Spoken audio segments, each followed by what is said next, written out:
So yes guys, we're now back to part 2 of Baby Blair.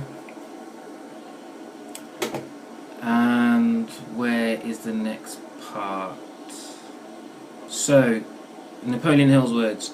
Truly my own son has taught me that handicaps can be converted into stepping stones on which one may climb towards some worthy goal, unless they are accepted as obstacles and used as alibis. The little deaf boy, how he describes his own son, the little deaf boy went through grades, high school and college without being able to hear. I've got to do summary. While he was in high school, he tried an electrical hearing aid, but it was to no value to him, we believe because of his medical condition. This has some importance. And then skip 18 years. During his last week in college, 18 years after the operation, something happened which marked the most important turning point of his life. Through what seemed to be mere chance, he came into possession of another electrical hearing device, which was sent to him on trial. He was slow to test it because of his disappointment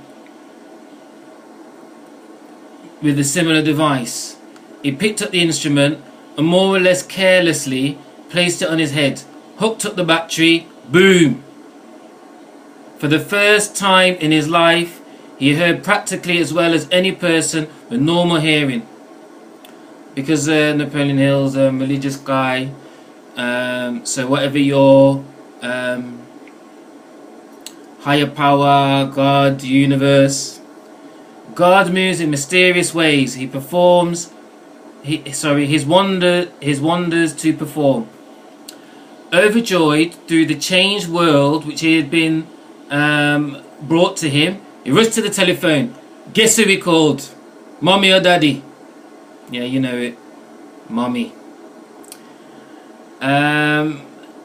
He rushed to the telephone, called his mother, heard her voice perfectly. The next day, he heard the voices of his professors in his class perfectly. They didn't have to shout, he could hear the radio. Everything was there. Why?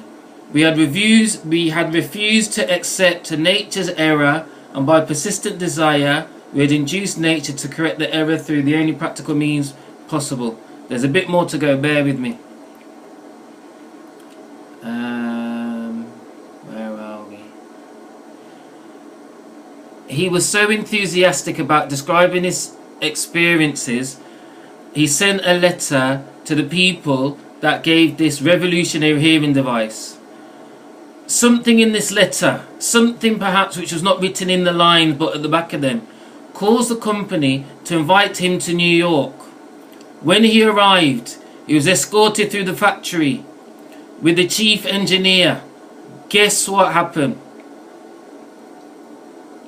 It was this impulse thought flashed into his mind which converted his afflictions to an asset, destined to pay dividends into both money and happiness to thousands for all time. How? He's got no ears, he's got a lecture device. What possibly could happen?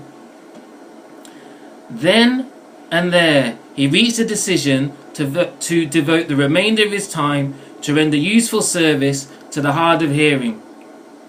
Through intensive research, which he analysed the entire marketing system of the manufacture of the hearing device, he created ways and means of communicating with the hard of hearing all over the world. Let me repeat that. Born with no ears. Mom's crying. Dad's, yes, get in. First hearing aid device, not working. Second hearing aid device, working. Goes to chief engineer.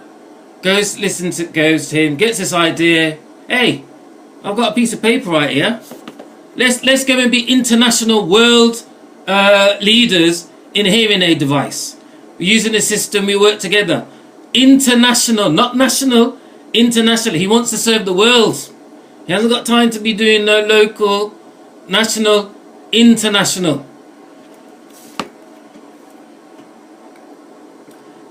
This was done by writing a 2-year plan based upon his findings, carrying out his ambition. And so, yes. So, this is my second take. 2019 is going to be our year. Think and Grow Rich. I've got to expand this more. I've got to re-record the video because about 5 minutes is the max. Or it's going to take ages to upload. So yeah, 2019 is our year. We're getting there. I want you to think and grow rich. Choose to be rich.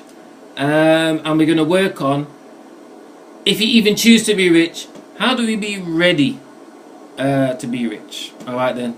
So, my love and everything for you. Best wishes.